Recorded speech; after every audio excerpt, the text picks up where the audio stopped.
Hello everyone, welcome back to our channel. ఈరోజు ఈ వీడియోలో మనం సైకాలజీకి సంబంధించి క్లాస్ అయితే డిస్కస్ చేద్దామండి. ఇంకా టెట్ ఎగ్జామ్ అనేది దగ్గరకు వచ్చేస్తుంది కాబట్టి రివిజన్ క్లాస్లా ఉంటుంది అని చెప్పి మీకు ఈ క్లాస్ అయితే చేయడం జరుగుతుంది. చాలామందికి టెట్కి అప్లై చేసి ప్రిపేర్ అవుతున్న అభ్యర్థులు అయితే ఉన్నారు. సో ఒక పోల్ అనేది కండక్ట్ చేసి ఎక్కువ మందే టెట్కి ప్రిపేర్ అవుతున్న అభ్యర్థులు ఉన్నారు కాబట్టి డిఎస్సికి కొంచెం టైం ఉన్నది కాబట్టి ఈ క్లాసెస్ అనేవి మ్యారథాన్ క్లాసెస్ అయిన తర్వాత 9th 10th సంబంధించిన సోషల్ మిగతా ఏ క్లాసెస్ అయితే ఉన్నాయో అవన్నీ కూడా కంప్లీట్ చేస్తాను. చాలామంది 9th 10th చేయండి మేడం అని చాలామంది అడుగుతున్నారు. ఖచ్చితంగా ఆ క్లాసెస్ కూడా మీకు త్వరలోనే అయితే చేయడం జరుగుతుంది. అయితే మనకి సైకాలజీకి సంబంధించి చాలామంది బిట్స్ అంటే చాలామంది కష్టంగా ఫీల్ అవుతారు, ఎక్కువగా బిట్స్ పోవడానికి ఛాన్సెస్ ఉంటాయి. కాబట్టి ఈ ఎగ్జామ్ ముందు మనం మ్యారథాన్ క్లాసెస్లా అయితే చేసుకుందాం. టోటల్ సిలబస్ కవర్ చేయడానికి అయితే నేను ట్రై చేస్తాను. సో టోటల్ నోట్స్ పీడిఎఫ్ అనేది కూడా నేను టెలిగ్రామ్ గ్రూప్లో అయితే పోస్ట్ చేస్తాను. ఆ టెలిగ్రామ్ లింక్ అనేది డిస్క్రిప్షన్లో ఇస్తాను. సో అక్కడ మీరు జాయిన్ అయినట్టయితే మీకు ఈ యొక్క పీడిఎఫ్ అదంతా కూడా మీకు రావడం జరుగుతుంది. ఈ మెటీరియల్ ఏంటి అంటే చాలా బుక్స్ అవన్నీ కూడా రిఫర్ చేసి తయారు చేయడం జరిగింది. సో దాన్ని బట్టి మీకు ఏ పాయింట్ కూడా మిస్ కాకుండా, అంటే ఎవరైతే క్విక్ రివిజన్గా కూడా ఉపయోగపడుతుంది, లేదంటే ఫస్ట్ నుంచి ప్రిపేర్ అవుతున్న వాళ్ళకి కూడా చాలా బాగా ఉపయోగపడుతుంది అనమాట ఈ మెటీరియల్. అంటే పై టాపిక్సే కాకుండా నోట్స్ అనేది డెప్త్గా ఉంటుంది. సో దాన్ని బట్టి మీరు డౌన్లోడ్ చేసుకొని అయితే చదువుకోవచ్చు. ఇంకా లేట్ చేయకుండా వీడియో అయితే స్టార్ట్ చేసేద్దాం. చాలామంది వీడియోని చూస్తున్నారు కానీ లైక్ చేయట్లేదు. సో మీరు లైక్ ఆర్ డిస్లైక్ చేస్తేనే అది మీకు నచ్చిందా లేదా అనేది నాకు తెలుస్తుంది. కాబట్టి మీకు నచ్చితే లైక్ చేయండి, నచ్చకపోతే డిస్లైక్ చేయండి. సో దాన్ని బట్టి మీ ఫీడ్బ్యాక్ అనేది నాకైతే తెలుస్తుంది.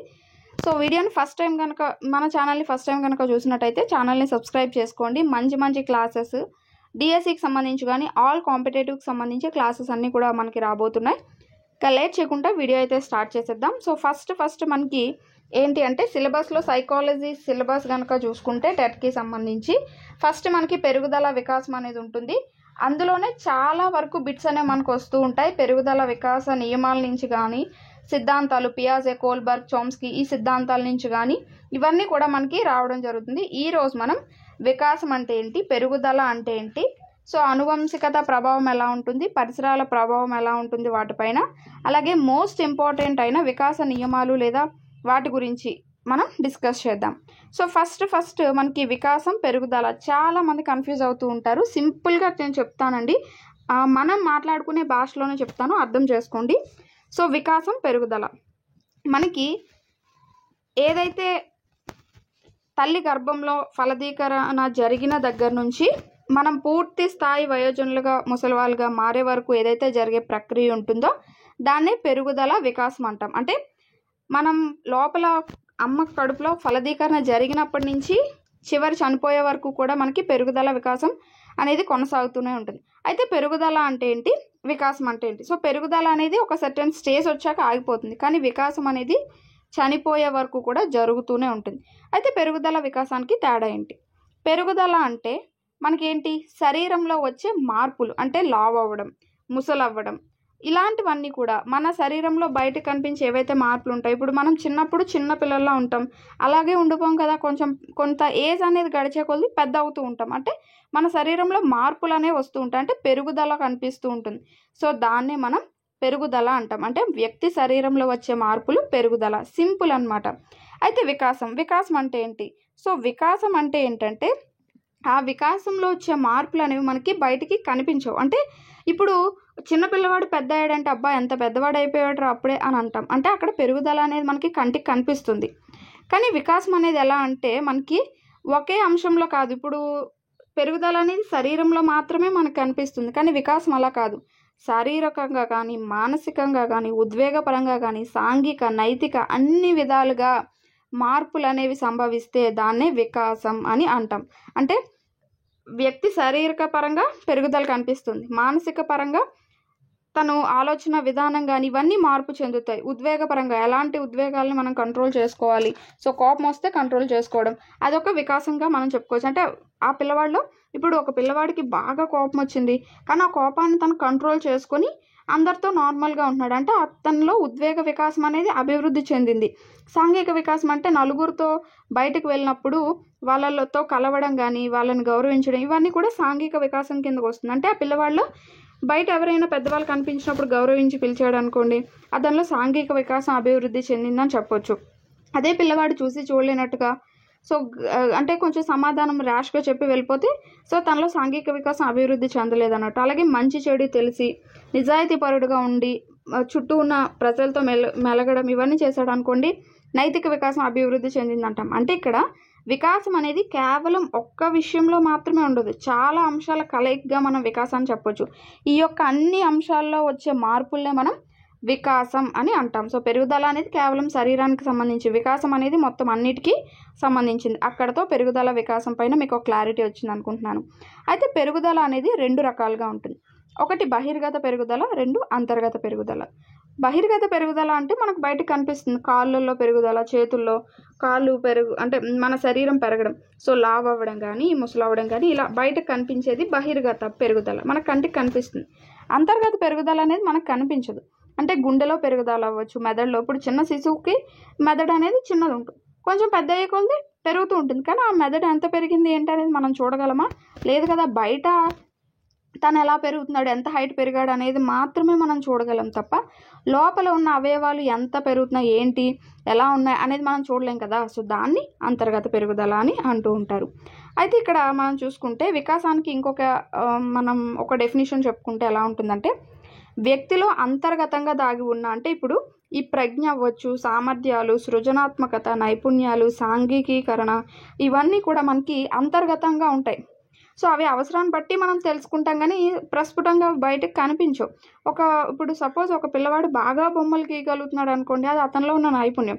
సో అది మన సందర్భాన్ని బట్టి తెలుసుకుంటాం కానీ ఆ పిల్లవాడిని చూడగానే ఈ పిల్లవాడు బొమ్మలు బాగా గీస్తాడని మనం తెలుసుకోలేం. తను బొమ్మలు గీయడం చూసినప్పుడు దీనిలో ఈ నైపుణ్యం ఉంది అని మనం తెలుసుకోగలం కానీ అంతర్గతంగా అతనిలో దాగి ఉన్న నైపుణ్యాలని మనం చూసిన వెంటనే చెప్పలేం కదా. సో అలా ఈ యొక్క అన్ని అంశాలు అభివృద్ధి చెందడాన్ని మనం వికాసం కింద కూడా చెప్పుకోవచ్చు అనమాట. సో అండర్సన్ ఒక స్టేట్మెంట్ ఇచ్చాడు. సో ఏమని అంటే, ఆకారాలు ప్రాకార్యాల యొక్క సమైక్యమే వికాసం అని చెప్పారనమాట. అంటే ఆకారాలు అంటే ఇక్కడ స్ట్రక్చర్స్ అంటే బాడీలో పెరుగుదలని, ప్రాకార్యాలు అంటే ఫంక్షన్స్ అంటే చేసే పనులు. సో అంటే ఇక్కడ పెరుగుదల వికాసం యొక్క సమిష్టి ప్రక్రియే అంటే వికాసం కింద ఇతను చెప్పడం జరిగిందనమాట. అంటే శారీరకంగా వచ్చే వాటి యొక్క మార్పులు, అలాగే శరీర అవయవాల ద్వారా మనం చేసే పనులు, ఇవన్నీ కూడా కలగలిపితే దాన్ని వికాసం అంటారు అని చెప్పారనమాట. క్రైగ్ ఏమన్నారంటే వ్యక్తి సంరచన అని చెప్పి గుర్తుపెట్టుకోండి. అంటే ఇక్కడ అవి ఎందుకు అంత షార్ట్ ఫామ్లో రాయడం జరిగిందంటే, మీకు ఒకవేళ ఎగ్జామ్ పాయింట్ ఆఫ్ వ్యూలో ఇచ్చిన మొత్తం సెంటెన్స్ మీకు గుర్తుండాల్సిన అవసరం లేదు, కీ పాయింట్ ఏదైతే ఉందో అది గుర్తుపెట్టుకుని సరిపోతుంది కాబట్టి. సో అండర్సన్ అనగానే ఆకారాలు ప్రాకార్యాలు అని గుర్తుపెట్టుకోండి, క్రైగ్ అనగానే వ్యక్తి సంరచన అని గుర్తుపెట్టుకోండి. సో ఇక్కడ క్రైగ్ ఇచ్చిన పూర్తి యొక్క ఇదేంటి అంటే, జీవ సంబంధిత పరిసరాల ప్రభావం వల్ల జీవి యొక్క సంరచనలో, ఆలోచనలో, ప్రవర్తనలో మార్పు రావడమే వికాసం అని చెప్పి ఈ క్రైగ్ అనే అతను చెప్పారనమాట.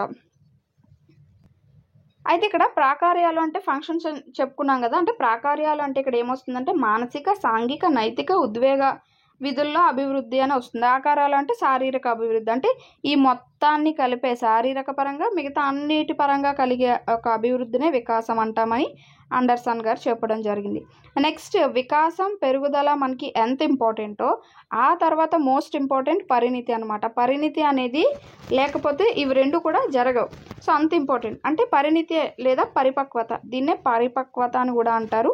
పరిణితి లేదా పరిపక్వత అంటే ఏంటంటే, సో దీనికి ఎలాంటి బాహ్య పరిసరాల యొక్క ఏమీ కూడా ఉండదన్నమాట. దాని యొక్క బాహ్య పరిసరాల యొక్క హ్యాండ్ అనేది ఏమీ కూడా ఉండదు. పరిసరాలతో సంబంధం లేకుండా కేవలం సమయము లేదా వయస్సుతో పాటు అభివృద్ధి చెందే లక్షణాలనే మనం పరిణితి లేదా పరిపక్వత అంటాం. ఇది కొంత అనువంశికత దాని ప్రకారంగా నడుస్తూ ఉంటుందన్నమాట. అంటే సో జీవిలో ఆల్రెడీ కొన్ని సహజ సామర్థ్యాలు అనేవి వయసుతో పాటు సమయంతో పాటు అభివృద్ధి చెందడాన్ని పరిణితి అంటాం. సో పరిణితి పైన ఎలాంటి బయట పరిస్థితుల యొక్క ప్రభావం అనేది ఏమీ కూడా ఉండదు. ఈ పరిణితి అనేది ఉంటేనే మనకి వికాసం కానీ పెరుగుదల కానీ జరుగుతూ ఉంటుందన్నమాట. అంటే ఇప్పుడు సపోజ్ మనకి ఒక ఎగ్జాంపుల్ చూసుకుంటే, సో పిల్లవాళ్ళలో వికాసం అభివృద్ధి చెందాలి అంటే మనం నేర్పించాలి. సో ఏది అంటే అభ్యసనం అనేది ఖచ్చితంగా ఉండాలి వికాసం అభివృద్ధి జరగాలి అంటే. కానీ ఈ పరిణితి లేదా పరిపక్వతకి ఎలాంటి అభ్యాసం అవసరం లేదనమాట. వాటంతట అవే శరీరంలో మార్పులు అనేవి జరుగుతూ ఉంటాయి. సపోజ్ చూడండి, పిల్లవాడికి ఒక 4వ నెల వచ్చేసరికి బోర్లా పడుతూ ఉంటాడు, 6వ నెల వచ్చేసరికి కూర్చుంటాడు. అవన్నీ ఎవరు నేర్పించరు, వాటంతట అవే టైంతో పాటు వయసుతో పాటు అలా జరుగుతూ ఉంటాయన్నమాట. సో ఫస్ట్ పాల దంతాలు రావడం, అవి ఊడిపోయిన తర్వాత శాశ్వత దంతాలు రావడం, ఇవన్నీ కూడా అంటే ఎవరు చెప్పరు అనమాట. నువ్వు ఇప్పుడు కూర్చోవాలి, నువ్వు ఇప్పుడు నడవాలి, నువ్వు ఇప్పుడు పరిగెత్తాలి అని ఎవరు చెప్పరు. వయసుతో పాటు వాటి పనులు అవి జరుగుతూ ఉంటాయన్నమాట. దాన్నే పరిణితి లేదా పరిపక్వత అంటారు. అయితే వికాసం అనేది మనం వేటి యొక్క గుణకంగా చెప్పొచ్చు అంటే పరిపక్వత అభ్యసనం యొక్క గుణకంగా చెప్పొచ్చు. పరిణితి లేదా సన్నద్ధత, పరిపక్వత శిక్షణ. పరిపక్వత శిక్షణ అన్న పరిపక్వత అభ్యాసనం అన్న ఒకటే. సో వీటి యొక్క గుణకంగా మనం వికాసాన్ని తెలియజేస్తూ ఉంటాం. ఇది కూడా బిట్ వచ్చిన సందర్భం ఉంది, సో అందుకని ఇక్కడ చెప్పడం జరుగుతుంది. ఇక్కడ చెప్పేది ప్రతిదీ కూడా మీకు బిట్ వచ్చే అవకాశం ఉండేది మాత్రమే. సో ఖచ్చితంగా అయితే ఒక ఓవర్ వ్యూలో అయితే మీరు చూసుకుంటూ వెళ్ళిపోండి. నెక్స్ట్ ఇక్కడ అభ్యసన సన్నద్ధతే మానసిక వికాసం అని అన్నది ఎవరు అంటే వుడ్వర్త్. సో ఈ యొక్క ఏవైతే నిర్వచనాలు ఉన్నాయో అవి కూడా మనకి చాలా చాలా ఇంపార్టెంట్. అభ్యసన సన్నద్ధతే మానసిక వికాసం అన్న వ్యక్తి వుడ్వర్త్. సో అది పెరుగుదల వికాసం పరిపక్వతకి సంబంధించి ఒక క్లియర్ కట్ ఇన్ఫర్మేషన్. నెక్స్ట్ వికాస నియమాలు. వికాస నియమాలు అంటే ఏంటంటే, సో వికాసం అనేది కొన్ని నియమాల ఆధారంగా జరుగుతూ ఉంటుందన్నమాట. అంటే మన ఇక్కడ చూడండి, శారీరక అవయవాలకు సంబంధించి శారీరక పెరుగుదల, భావోద్వేగ అంశాలకి సంబంధించి ఉద్వేగ వికాసం, మానసిక అంశాలకు సంబంధించి మానసిక పరిణితి అనేవి తప్పనిసరిగా కొన్ని నియమాల ఆధారంగా జరుగుతూ ఉంటాయన్నమాట. సో వాటినే మనం వికాస నియమాలు అని చెప్తూ ఉన్నాం. సో వికాస నియమాలు అనేవి మనకి చాలా ఇంపార్టెంట్. వీటిలోంచి కూడా ఖచ్చితంగా ఒక బిట్ వచ్చే అవకాశం అనేది ఉంటుంది.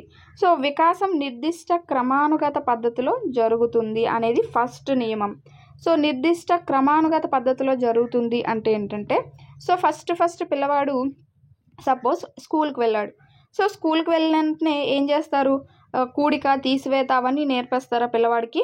సో కూడిక తీసివేత లేకపోతే ఏవైనా సమ్స్ అవన్నీ నేర్పిస్తారా? నేర్పరు. ఫస్ట్ స్టేజ్ నుంచి కూడా పిల్లవాడికి ఏం నేర్పుతారు, ఫస్ట్ ఒక అంటే 1 to 10 నెంబర్స్ నేర్పుతారు. ఆ తర్వాత 2 అంకెల సంఖ్యలు నేర్పుతారు. ఆ తర్వాత 3 అంకెల సంఖ్యలు. ఇలా ఏంటంటే ఒక క్రమం ఆధారంగా పిల్లవాడికి నేర్పుకుంటూ వెళ్తూ ఉంటారనమాట. శిక్షణ అనేది అందిస్తూ ఉంటారు. ఆ తర్వాత సంఖ్యలన్నీ వచ్చిన తర్వాత సంకలనం నేర్పుతారు. ఆ తర్వాత వ్యవకలనం, ఆ తర్వాత గుణకారం, ఆ తర్వాత భాగాహారం. అంటే దాని యొక్క క్లిష్టత ఆధారంగా ఒక క్రమ పద్ధతిలో పిల్లవాడికి అంశాలు అనేవి నేర్పుకుంటూ వెళ్తారు. అది ఉట్టి మ్యాథ్స్లోనే కాదు, ఒక తెలుగులో చూసుకుంటే అక్షరాలు ఫస్ట్ నేర్పుతారు, తర్వాత పదాలు నేర్పుతారు, తర్వాత వాక్యాలు నేర్పుతారు. అలాగే 0 గీసిన తర్వాత త్రిభుజం గీయడము, తర్వాత చతురస్రం గీయడము, ఇలాంటివన్నీ నేర్పుతూ ఉంటారు. అంటే ప్రతిదీ కూడా ఒక క్రమం ఆధారంగా జరుగుతూ ఉంటుంది. నెక్స్ట్ వికాసం సంచితమైనది. సంచితమైనది అంటే ఏంటంటే, పిల్లవాడు ఏ పని చేస్తున్నా దానికి సంబంధించి పూర్వ జ్ఞానం అనేది ఖచ్చితంగా ఉంటుంది. అంటే ఇప్పుడు పిల్లవాడు సైకిల్ తొక్కుతున్నాడు అనుకోండి. సో సైకిల్ తొక్కడానికి ముందు తను నడవడం, దానికి ముందు పరిగెత్తడం, దానికి ముందు నడవడం, ఇవన్నీ నేర్చుకుంటాడు. అంటే పిల్లవాడు ఏ పని చేస్తున్నా కానీ దానికి ముందు ఒక పూర్వ జ్ఞానం అనేది పనిచేస్తూ ఉంటుంది. అంటే గత జ్ఞానం ఆధారంగానే ఇప్పుడు తను కొత్త జ్ఞానాన్ని నేర్చుకుంటున్నాడు అనే అంశం వస్తే అది వికాసం సంచితమైనది అని అర్థం వస్తుంది. ఇవి మనకి డైరెక్ట్ బిట్స్ ఇవ్వడు. ఇలా పిల్లవాడు 0 గీసిన తర్వాత త్రిభుజం తర్వాత చతురస్రాన్ని గీస్తున్నాడు, ఇది వికాసం యొక్క ఏ నియమం అని అడుగుతాడు. బిట్ అనేది ఖచ్చితంగా ఇలానే అడుగుతాడు. ఒక స్టేట్మెంట్ ఇచ్చి ఒక ఎగ్జాంపుల్ ఇచ్చి అది ఏ నియమం అని అడుగుతాడు. దాన్ని బట్టి చాలా క్లియర్గా అర్థం చేసుకోండి, చాలా సింపుల్గా ఉంటాయి. సో ఆ విధంగా ఇక్కడ చూడండి, గత జ్ఞానం ఆధారంగానే కొత్త జ్ఞానం నేర్చుకుంటాడు. పిల్లవాడు పరిగెడుతున్నాడు అంటే పరిగెట్టడానికి ముందు నడవడం నేర్చుకున్నాడు. సో నడవడం నేర్చుకున్నాడు, ఆ తర్వాత పరిగెట్టడం అనేది నేర్చుకున్నాడు. అయితే ఇక్కడ మీకు ఇది క్రమానుగతంగా కూడా జరుగుతుంది కదా మేడం ఈ ఎగ్జాంపుల్ అని మీకు ఒక డౌట్ రావచ్చు. సో ఇక్కడ చూడండి, మాతృభాష ఆధారంగా కొత్త భాష నేర్చుకున్నట. అంటే సో ఈ క్రమానుగతానికి దీనికి కొంచెం డిఫరెన్స్ అనేది ఉంటుంది. 1వ ఎక్కం నేర్చిన శిశువు 11వ ఎక్కం. ఫస్ట్ ఇక్కడ చూడండి, నడక నేర్చుకోవడానికి ముందుగా తను ఏం చేస్తాడు, నిలబడతాడు. తర్వాత దానికి ముందు ఏం చేస్తాడు, కూర్చుంటాడు. అంటే ఇది ఆపోజిట్లో వెళ్తుంది అన్నట్టు. సో పైన క్రమానుగతానికి దీనికి ఒకేలా ఉంటుంది, కానీ ఇది కొంచెం ఆపోజిట్. ఫస్ట్ ఇక్కడ ఏంటి చెప్పుకున్నాం, క్రమానుగతంగా వెళ్తుంది అనే దానికి ఫస్ట్ కూర్చుంటాడు, తర్వాత నడుస్తారు, తర్వాత నడక నేర్చుకుంటాడు అని చెప్పుకున్నాం. కానీ ఇక్కడ ఏంటి, ఫస్ట్ నడక నేర్చుకుంటాడు, ఆ నడక నేర్చుకోవడానికి ముందు నిలబడతాడు, నిలబడడానికి ముందు కూర్చుంటాడు, ఇలా మనం చెప్పుకుంటాం. సో అది వికాసం సంచితమైనది అని. నెక్స్ట్ ఇక్కడ ఒక ఎగ్జాంపుల్ చూసుకుంటే నోటు, అభ్యసన బదలాయింపుకు కారణమైన వికాస నియమం ఏంటి అంటే సంచిత నియమం. అంటే అభ్యసన బదలాయింపు అనేది ఎలా జరుగుతుంది, ఒక దాని మీద ఆధారం అంటే ఒకటి నేర్చుకుని దాన్ని బట్టి ఇంకొకటి నేర్చుకుంటూ ఉంటారనమాట. సో అలా అభ్యసన బదలాయింపుకి కారణమైన వికాస నియమం ఏది అంటే సంచిత నియమం. ఈ వికాస సంచిత నియమం అనేది మనం చెప్పుకోవచ్చు. నెక్స్ట్ థర్డ్ వికాస నియమం కనుక చూసుకుంటే వికాసం నిర్దిష్ట దిశ పోకడలు పాటిస్తుంది. అంటే వికాసం అనేది నిర్దిష్ట దిశల ఆధారంగా జరుగుతుంది అని అంటున్నారు. అందులో మళ్ళీ 2 ఉన్నాయి, శిరోపాదముఖము, సమీప దూరస్థ మండలం అని కూడా అంటారు. సో శిరోపాదముఖము అంటే ఏంటంటే, పాదాభిముఖం అంటే వికాసం అనేది తలతో ప్రారంభమై పాదాల వైపు వెళ్తుంది అని అంటారు. అందుకనే కడుపులో ఉన్నప్పుడు, తల్లి కడుపులో ఉన్నప్పుడు బిడ్డకి ఫస్ట్ ఏంటి, తల అనేది పెరుగుతుంది. సో తల అనేది ఫామ్ అవుతుంది, ఆ తర్వాత నుంచి దాని నుంచి కాళ్ళు, చేతులు ఇవి ఫామ్ అవుతూ ఉంటాయి. సో దాన్ని బట్టి వికాసం అనేది పాదాభిముఖం వైపు అంటే తల నుంచి పాదాల వైపు వెళ్తుంది అని అంటున్నారు. నెక్స్ట్ సమీప దూరస్థ మండలం అంటే, సో ఇలా మనకి ఒక పిల్లవాడు ఉన్నాడు అంటే ఇలా నాభి నుంచి 4 వైపులా కూడా ఇలా ప్రయాణిస్తుంది, దాన్ని సమీప దూరస్థం అని అంటున్నారు అనమాట. సో ఇలా అంటే నాభి అంటే ఇది, నాభి నుంచి ఇలా కాళ్ళ వైపు, చేతుల వైపు వెళ్తుంది, దాన్ని సమీప దూరస్థం అంటున్నారు.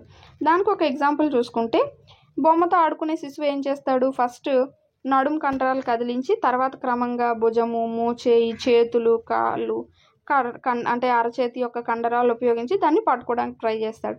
సో దాన్ని బట్టి ఏంటి, ఫస్ట్ నడుము నుంచి చేతులు, కాళ్ళు వైపు వెళ్తుంది కాబట్టి వికాసం అనేది ఆ విధంగా సమీప దూరస్థం అని చెప్తున్నారు. ఇలా వికాసం అనేది నిర్దిష్ట దిశ పోకడలను పాటిస్తుంది అనేది ఒక వికాస నియమం.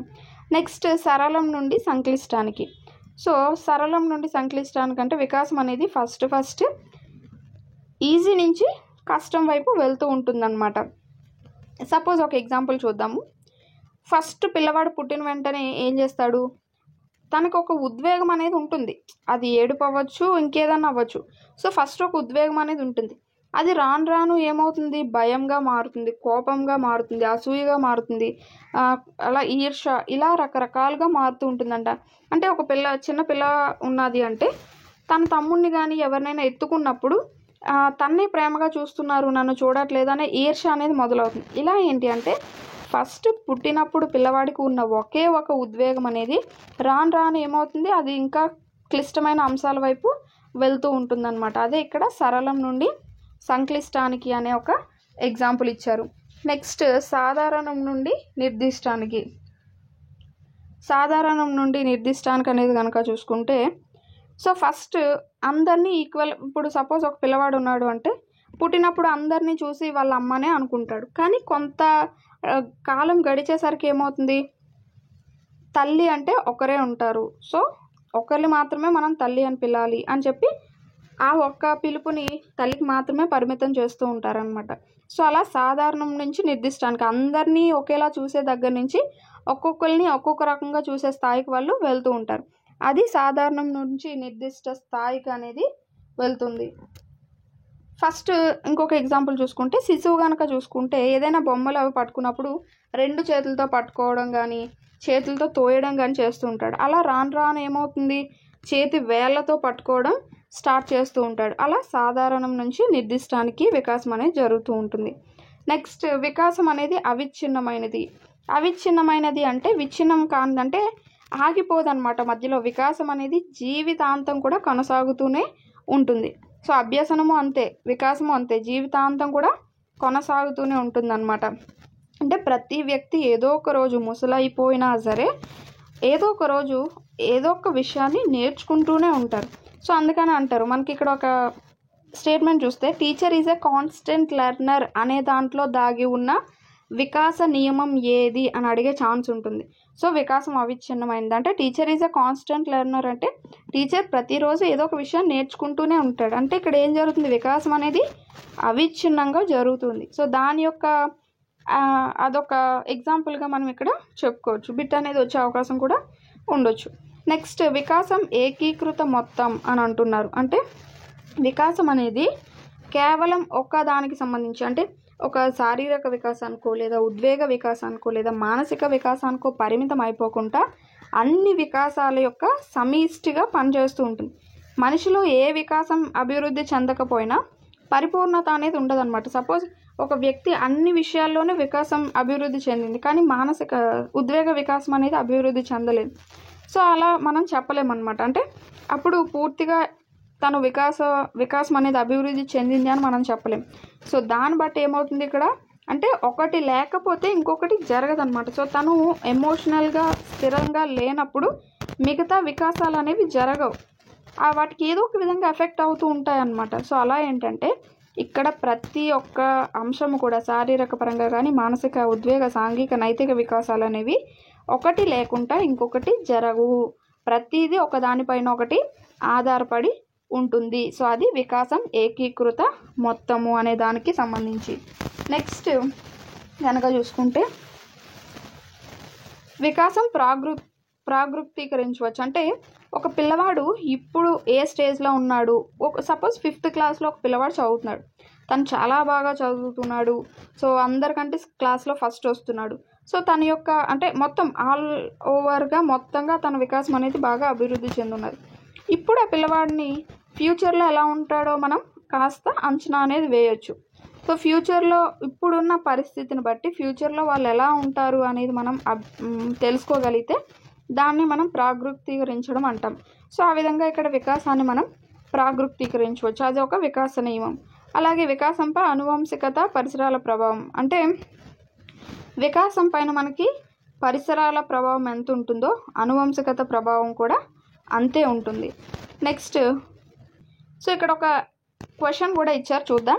గ్రామీణ ప్రాంతంలో దహన ప్రక్రియలు గల ఒక కుటీర పరిశ్రమలో పనిచేస్తున్న ఒక గర్భిణీ స్త్రీ ప్రతిరోజు ఆ పొగ పీల్చడం వల్ల గర్భంలో ఉన్న శిశువు పీటల్ డైమెన్షియా సిండ్రోమ్ అనే స్థితికి లోనయ్యాడట. ఇట్టి శిశువును గురించి వివరించే శాస్త్రం ఏది అని అడుగుతున్నారు. అంటే ఇక్కడ ఏమవుతుంది, ఆ బిడ్డ యొక్క వికాసం పైన శారీరక వికాసం పైన ఏమైంది, పరిసరం యొక్క ప్రభావం అనేది పడింది. కాబట్టి అంటే తన యొక్క శారీరక వికాసం పైన పరిసరం యొక్క ప్రభావం అనేది పడింది. కాబట్టి దీన్ని వివరించే ఈ పరిస్థితిని వివరించే శాస్త్రం ఏది, వికాసాత్మక మనోవిజ్ఞాన శాస్త్రం అని చెప్తున్నారు. నెక్స్ట్ లాస్ట్ వికాస నియమం కనుక చూసుకుంటే వికాసం అనేది వైయక్తిక భేదాల ఆధారంగా జరుగుతూ ఉంటుంది. అంటే వికాసం అనేది అందరిలో ఒకే విధంగా జరగదు, అందరిలో ఈ యొక్క నియమాల ఆధారంగా జరుగుతుంది. కానీ అందరిలో ఒకే ఈ స్టేజ్కి ఈ పిల్లవాడిలో ఈ వికాసం జరిగిపోతుంది అని మనం చెప్పలేం. సో ఖచ్చితంగా అందరికీ ఈ స్టేజెస్ దాటే ఈ యొక్క నియమాల ఆధారంగానే జరుగుతుంది. కానీ ఒకరికి వేగంగా జరగవచ్చు, ఒకరికి లేట్గా జరగవచ్చు. సో వికాస అభివృద్ధిలో వ్యత్యాసాలు అనేవి ఖచ్చితంగా ఉంటాయి అని ఇక్కడ మనకి తెలుస్తుంది. సో ఇవి వికాస నియమాలు, వీటి నుంచి ఖచ్చితంగా బిట్ వచ్చే అవకాశం అయితే ఉన్నది. నెక్స్ట్ మనం చూసుకుంటే వికాసాన్ని ప్రభావితం చేసే అంశాలు, ఇవి కూడా మనకి చాలా చాలా ఇంపార్టెంట్. అయితే వికాసాన్ని ప్రభావితం చేసే అంశాల కంటే ముందు ఈ వికాస సూత్రాలు, ఇప్పటి వరకు వికాస నియమాలన్నా వికాస సూత్రాలన్నా ఒకటే, వీటి వల్ల ఉపయోగం ఏంటి, మరి పిల్లవాడికి ఈ విధంగా ఈ నియమాల ఆధారంగా వికాసం జరుగుతుంది అని మనం చెప్పుకున్నాము. ఓకే, మరి ఇవి మనం ఎందుకు ఒక టీచర్గా మనం ఇవి ఎందుకు తెలుసుకుంటున్నాం అంటే, ఒకటి పిల్లవాడికి వికాసం అనేది ఒక లైన్ వైజ్గా సాధారణ నుంచి సంక్లిష్టానికి జరుగుతుంది. ఇలా మనం తెలుసుకున్నప్పుడు ఏంటి, పిల్లవాడికి ఫస్ట్ శ్రవణం నేర్పించాలి. LSRW అనేది ఒక క్రమంగా జరుగుతుంది. ఎందుకు, అది ఈజీ నుంచి క్లిష్టానికి నేర్పించాలి అని తెలుస్తుంది కాబట్టి. అలాగే ఏవైనా పిల్లలకి TLM అది చూపిస్తూ నేర్పించడం అనమాట.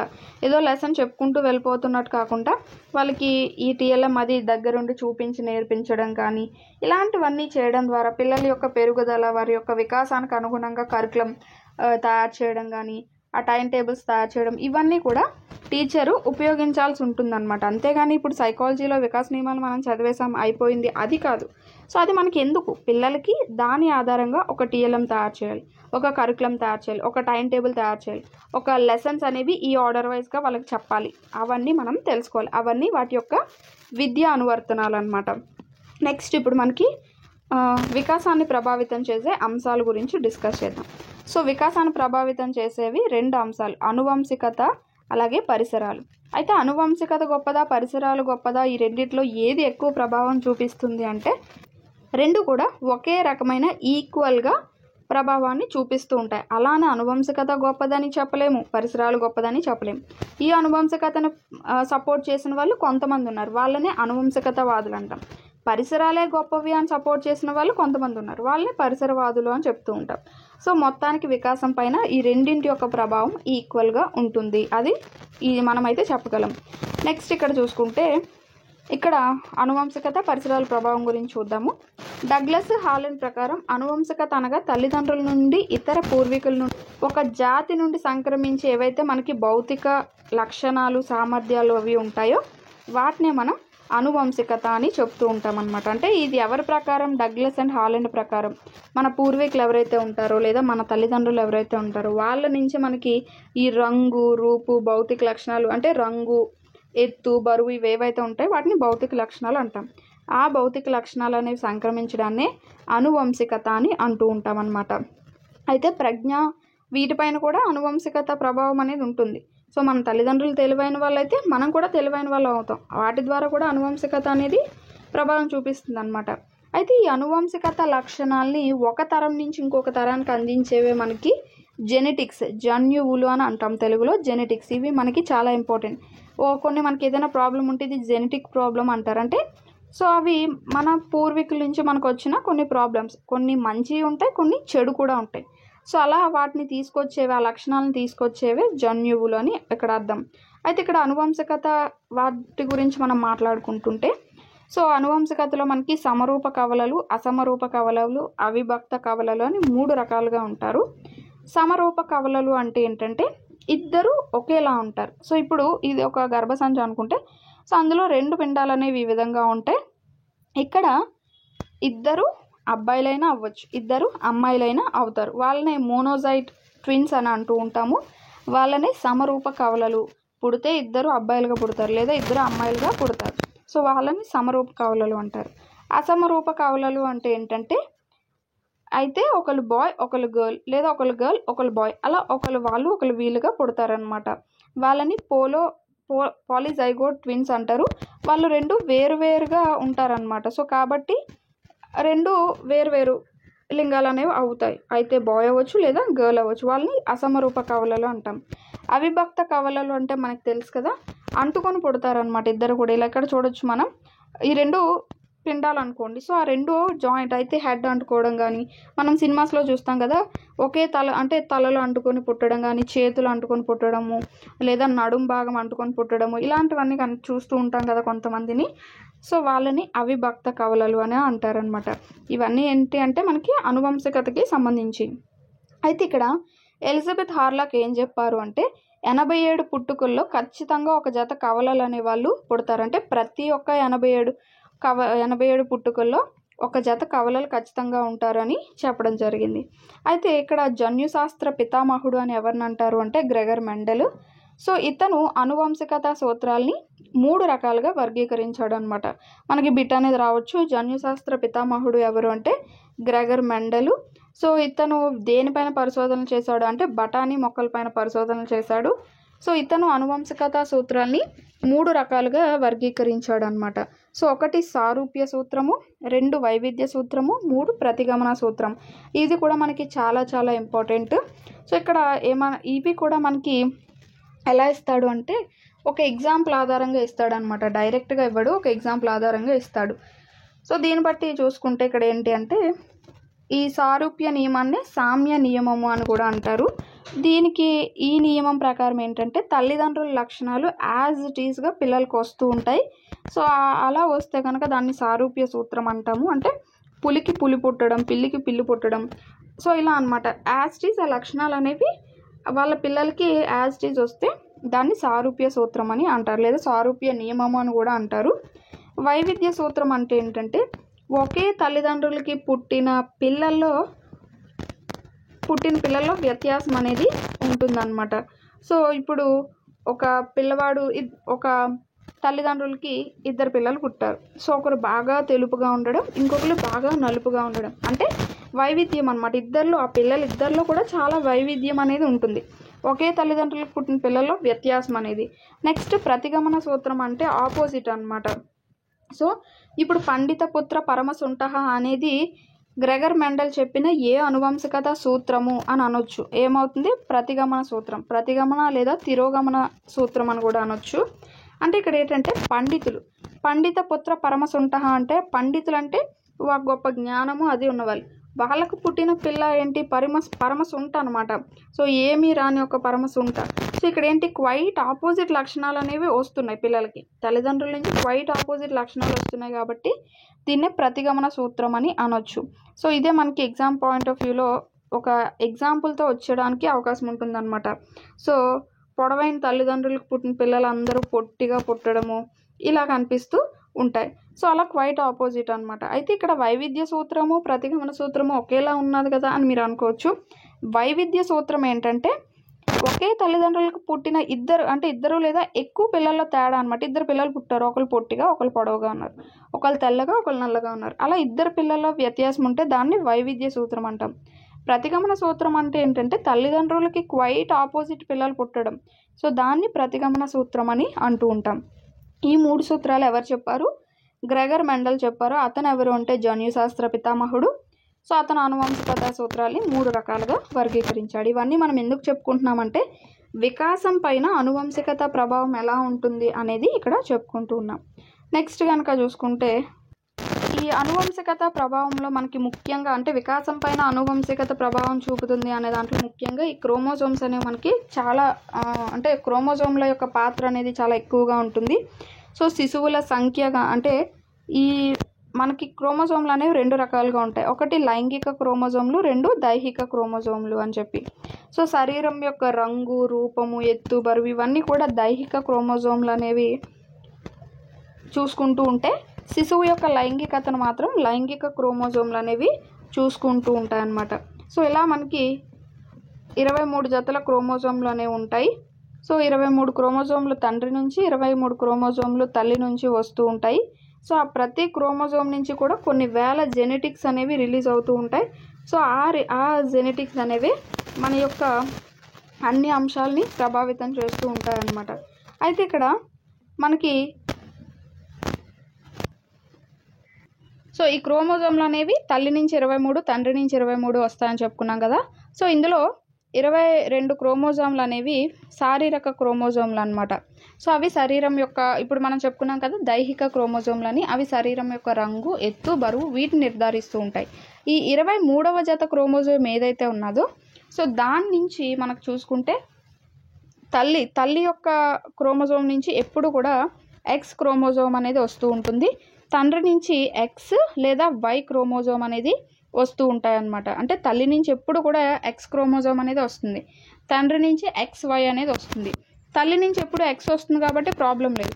ఇప్పుడు ఈ తండ్రి నుంచి వచ్చేది ఎక్స్ క్రోమోజోమ్ అయిందనుకోండి, ఈ ఎక్స్ అనేది కలిసి ఆడ శిశువు అనేది పుడతా ఉంటారు.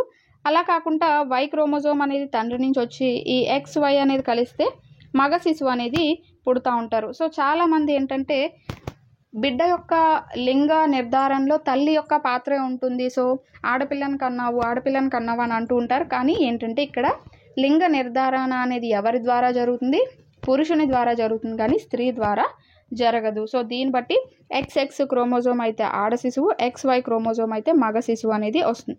సో ఇది మనకి అనువంశికతకి సంబంధించి ఇవన్నీ మనం డిస్కస్ చేస్తున్నాం అన్నమాట. నెక్స్ట్ కనుక చూసుకుంటే కవలలపైన పరిశోధన చేసింది ఎవరు అంటే బ్లాట్, హార్లాక్, ఎలిజబెత్ హార్లాక్ వీళ్ళిద్దరు కూడా పరిశోధన చేశారు. కవల పిల్లల్లో బాల్యపు కణాలు అధికంగా ఉంటాయి అన్నది ఎవరు అంటే బ్లాడ్జ్ అనమాట. సాధారణ పిల్లల్లో కన్నా కవల పిల్లల్లో వికాసం అనేది తక్కువగా ఉంటుంది అని చెప్పిన వారు ఎలిజబెత్ హార్లాక్. సో శిశువుల వరుస సంఖ్యను బట్టి వికాసంపై ప్రభావం అనేది చూపబడుతుంది అని కూడా చెప్పారు. అంటే శిశువుల వరుస క్రమం బట్టి కూడా వికాసం పైన ప్రభావం అనేది పడుతుంది అనేది కూడా ఇక్కడ చెప్పారు. సో అది మనకేంటి, అనువంశికతకి సంబంధించి పిల్లల యొక్క లక్షణాలు అనేవి ఏ విధంగా వస్తాయి ఏంటి అనేది మనం చూసాము. సో ఇప్పుడు అనువంశికత వాదులు అనమాట. కొంతమంది అనువంశికత వాదులు Gregor Mendel, Galton, Goddard, Dugdale, Allport, Pearson, Winship, Freeman, Kellogg వీళ్ళందరూ కూడా అనువంశికతని సపోర్ట్ చేశారనమాట. కొన్ని పరిశోధనలు చేసి ఈ విధంగా అనువంశికతే ఎక్కువ పాత్ర పోషిస్తుంది వికాసంలో అని చెప్పడం జరిగింది. అవి ఏంటేంటో చూద్దాం. First sir Francis Galton. So ఇతను ఇంగ్లాండ్ అనమాట, ఇంగ్లాండ్కి చెందిన వ్యక్తి. ఇతను హెరిడిటరీ జీనియస్ అనే ఒక గ్రంథం కూడా రాశారు. ఈ గ్రంథాలు అనేవి కూడా మనకి చాలా ఇంపార్టెంట్.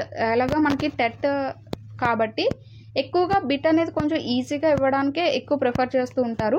అంటే పక్కా ఈజీగా వస్తుందని కాదు, ఈజీగా ఇచ్చే సందర్భాలు అనేవి ఎక్కువ ఉంటాయి అన్నమాట. అది కాక ఇది ఆన్లైన్ ఎగ్జామ్స్ కాబట్టి చాలా పేపర్స్ తయారు చేయాలి కాబట్టి ఇలాంటి బిట్స్ అనేవి మనకి చాలా ఈజీగా వస్తూ ఉంటాయి. సో కాబట్టి హెరిడిటరీ జీనియస్ ఎవరు రాశారు అంటే సర్ ఫ్రాన్సిస్ గాల్టన్. ఏ దేశానికి చెందినవారు అంటే ఇంగ్లాండ్ దేశానికి చెందినవారు. సో ఇతను ఏంటి అంటే ప్రజ్ఞకి వికాసానికి చాలా దగ్గర సంబంధం ఉంటుంది అని చెప్పారు. అయితే 997 రాజ కుటుంబీకుల్ని 997 పేద కుటుంబాలని రెండింటిని పరిశోధన చేసి అందులో రాజ కుటుంబానికి చెందిన వ్యక్తుల్లో 535 మందే మేధావులుగా ఉన్నారని చెప్పని, ఈ పేద కుటుంబాలను కూడా 997 మందినే రెండు ఈక్వల్గా తీసుకున్నారు. అందులో రాజ కుటుంబీకుల్లో 535 మంది మేధావులుగా ఉన్నారు, కానీ పేదవారిలో కేవలం 5 మాత్రమే మేధావులుగా ఉన్నారు. సో దీన్ని బట్టి వ్యక్తుల యొక్క లక్షణాలపైన అనువంశికత ప్రభావం ఎక్కువగా ఉంటుంది అని చెప్పారనమాట. అయితే ఇక్కడ మనకి బిట్ అనేది ఏ విధంగా వస్తుంది అంటే రాజ కుటుంబీకులపైన పరిశోధన చేసిన వారు ఎవరు, Pearson, Goddard, sir Francis Galton, ఇలా మనకి ఆప్షన్స్ అనేవి వస్తాయి. సో రాజ కుటుంబీకులపైన పరిశోధన చేసిన వారు ఎవరు అంటే గాల్టన్, అలా గుర్తుపెట్టుకోండి. సో ఫ్రాన్సిస్ గాల్టన్ అని ఉంది కాబట్టి ఒక్కొక్కసారి గాల్టన్ అని వస్తుంది, ఒక్కొక్కసారి ఫ్రాన్సిస్ గాల్టన్ అని ఇవ్వచ్చు ఆప్షన్స్లో. సో ఇక్కడ ఫ్రాన్స్ అనేది గుర్తుపెట్టుకోండి. ఫ్రాన్స్ అంటే పెద్ద దేశము, బాగా అభివృద్ధి చెందిన దేశం కాబట్టి అందులో అందరూ రాజ కుటుంబీకులే ఉంటారు. ఆ విధంగా గుర్తుపెట్టుకోండి. ఫ్రాన్స్ రాజ కుటుంబీకులు అంటే ఫ్రాన్సిస్ గాల్టన్ వేరుపైన పరిశోధన చేశారు, రాజ కుటుంబీకుల పైన పరిశోధన చేశారు. ఆ విధంగా గుర్తుపెట్టుకోండి. నెక్స్ట్ పియర్సన్ కూడా ఇంగ్లాండ్ దేశానికి చెందినవాడే. ఈ పియర్సన్ ఎవరు అంటే గాల్టన్ యొక్క శిష్యుడు అనమాట. ఈ ఫ్రాన్సిస్ గాల్టన్ యొక్క శిష్యుడు పియర్సన్. అయితే ఈ గాల్టన్ యొక్క గురువు ఎవరు అంటే డార్విన్. సో డార్విన్ గారు గాల్టన్ యొక్క గురువు. ఇది ఒక చైన్ అనమాట. అంటే ఫస్ట్ డార్విన్ గుర్తుపెట్టుకోండి. డార్విన్ యొక్క శిష్యుడు గాల్టన్, ఈ గాల్టన్ యొక్క శిష్యుడు పియర్సన్ అనమాట. అలా గుర్తుపెట్టుకోండి. ఇప్పుడు ఈ పియర్సన్ ఏం చేశాడు, డార్విన్ కుటుంబం పైన పరిశోధనలు చేశాడు అనమాట. అలాగే హోమినీ కుటుంబం పైన కూడా పరిశోధన చేశారు. ఈ డార్విన్ కుటుంబం అనేది చాలా ఉన్నతమైన కుటుంబం, బాగా తెలివితేటలు అన్నీ ఉన్న కుటుంబం కదా. సో వాళ్ళల్లో డార్విన్ కుటుంబంలో అందరూ చాలామంది శాస్త్రవేత్తలుగాను, ఈ హోమినీ కుటుంబం అంటే బాగా నైతికంగా పతనం చెందిన కుటుంబం అనమాట. సో వాళ్ళల్లో అందరూ కూడా అంగవైకల్యం, మానసిక వైకల్యం గల పిల్లలు జన్మించడం గుర్తించారు. సో దీన్ని బట్టి డార్విన్ కుటుంబం పైన పరిశోధన చేసిన వారు ఎవరు అంటే పియర్సన్ అనమాట. నెక్స్ట్ గోడార్డ్ ఏంటంటే కల్లికాక్. సో ఇతను కూడా మానసికంగా పతనం చెందిన కల్లికాక్ పైన పరిశోధనలు చేశాడనమాట. ఇతను కల్లికాక్ ఒక ఆర్మీ సైనికుడు అని అనుకుంటున్నాను. సో అతను 2 పెళ్ళిళ్ళు చేసుకుంటాడు. ఫస్ట్ భార్య చాలా తెలివైంది. సో ఫస్ట్ భార్య పిల్లలందరూ కూడా చాలా తెలివైన పిల్లలుగా ఉంటారు. సెకండ్ భార్యను పెళ్లి చేసుకుంటాడు ఒక ఆమెని. ఆమె కొంచెం మానసికంగా అంత వికాసం అభివృద్ధి చెందిన వ్యక్తి కాదు. సో ఆమె పిల్లలందరూ కూడా దొంగలుగా ఉండడము వీళ్ళు అధ్యయనం చేస్తారనమాట. దీన్ని బట్టి ఏంటి, ఇక్కడ కూడా అనువంశికత ప్రభావం అనేది కనిపిస్తుంది. సో గోడార్డ్ ఎవరిపైన పరిశోధనలు చేశారు అంటే కల్లికాక్. సో కల్లికాక్ పైన పరిశోధనలు చేశారు. నెక్స్ట్ డగ్డేల్ ద జ్యూక్స్ అనే గ్రంథాన్ని రాశాడు. సో హెరిడిటరీ జీనియస్ అనేది ఎవరు రాశారు, సర్ ఫ్రాన్సిస్ గాల్టన్ రాశారు. ద జ్యూక్స్ అనేది డగ్డేల్ రాశారు. సో ఇతను ఏంటంటే జ్యూక్స్ కుటుంబంలో అందరూ కూడా నేరస్తులుగా ఉండడాన్ని గమనించారనమాట. సో జూక్స్ కుటుంబం పైన పరిశోధనలు చేసిన వారు ఎవరు అంటే డగ్డేల్ అని గుర్తుపెట్టుకోండి. నెక్స్ట్ ఫ్రీమన్ ఏంటంటే అన్నదమ్ములు, కవలలు, దాయాదులు వీరి యొక్క ప్రజ్ఞా పాఠవాలన్నీ కూడా పరిశీలించి ప్రజ్ఞకి వికాసానికి దగ్గర సంబంధం అనేది ఉంటుంది అని ఇతను తెలియజేశారనమాట.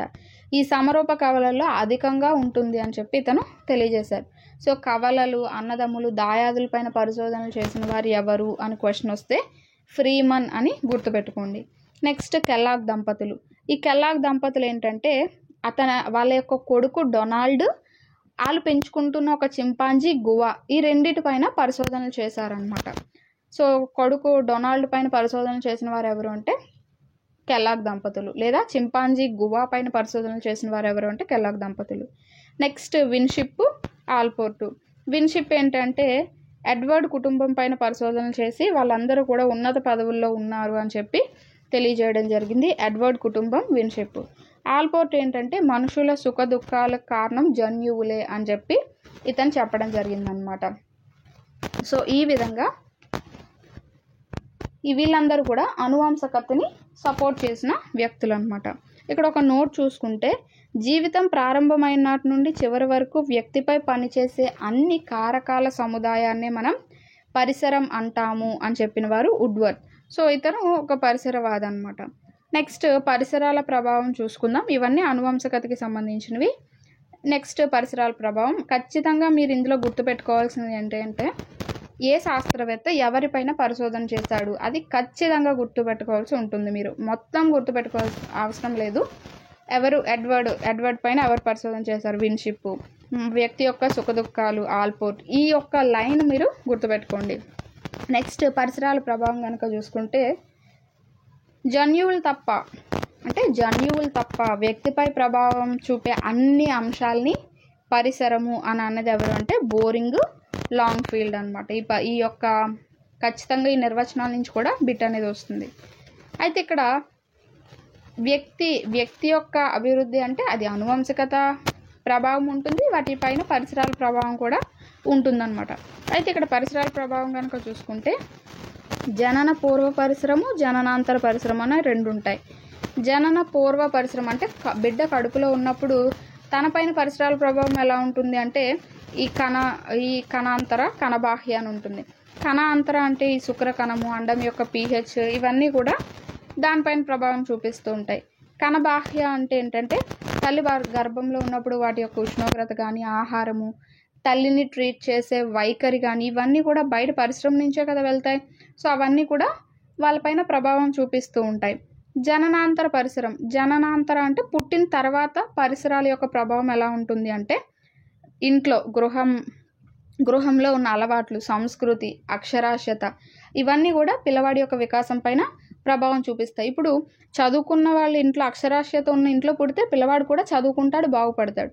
అదే అక్షరాస్యత లేని కుటుంబంలో పుట్టాడు అనుకోండి, తను కూడా చదువుకోడు, వాళ్ళలానే ఉంటాడు అనమాట. అంటే అక్కడ ఏంటి పరిసరం యొక్క ప్రభావం అనేది పిల్లవాడి పైన ఉంది. అలాగే పాఠశాలని నియత విద్యా ఏజెన్సీ అని అంటాం. సమాజాన్ని యాదృశ్చిక విద్యా ఏజెన్సీ అంటే పాఠశాలలో నియమ నిబంధనలతో ఒక విషయాన్ని నేర్చుకుంటారు. సమాజంలో ఏంటి ఎలాంటి నియమ నిబంధనలు లేకుండా యాదృశ్చికంగా జరిగే కొన్ని సంఘటనల ఆధారంగా ఏదో ఒక విషయాన్ని నేర్చుకుంటూ ఉంటారనమాట. సో పాఠశాలకు సంబంధించి టైం టేబుల్ కానీ, కరికులము, టీచర్ బిహేవియర్ ఇవన్నీ కూడా పిల్లవాడి యొక్క వికాసం పైన ప్రభావం చూపిస్తాయి. అలాగే సమాజానికి వచ్చేసరికి కంప్యూటర్, టీవీ, న్యూస్ పేపర్ ఇవన్నీ కూడా పిల్లవాడి యొక్క వికాసం పైన ప్రభావం అనేది చూపిస్తూ ఉంటాయి. సో ఇది పరిసరానికి సంబంధించి. ఇప్పుడు పరిసరవాదులు ఎవరెవరు అంటే W.C. బాగ్లే.